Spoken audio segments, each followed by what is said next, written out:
饶舌的艺术。彼得问耶稣讲：“我已经原谅对方7遍啊，安尼敢无够？”耶稣讲：“无够，爱原谅77遍。”这就是饶舌的艺术。凡若是艺术，就是需要真长的时间一直锻炼，练到有一天达到迄个至悬的境界，叫做艺术。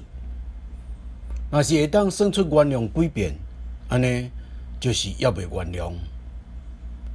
耶稣讲的77遍，就是亲像咱讲的4749遍，就是毋知影几遍，一直到完全无得治愈，无搁扣现。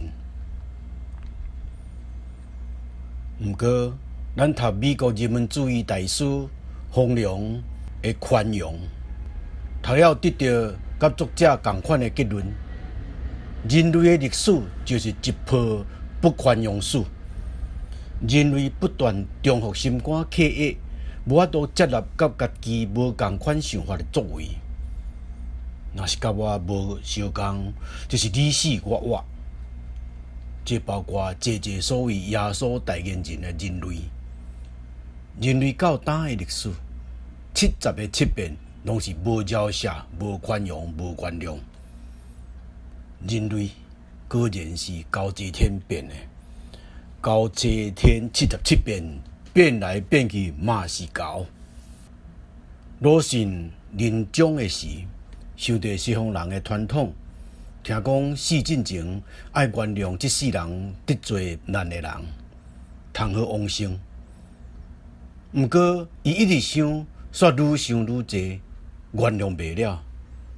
就讲得罪我的人实在伤济啊，无伊嘛莫原谅我啦。安尼大家扯平准煞。我想，等要断开，才来饶舌，咸菜有时无够时间，袂赴通完成。因为饶舌需要一段时间，亲像炼丹安尼，需要4749工的。你敢开始追求饶舌这门艺术啊？得要量早哦。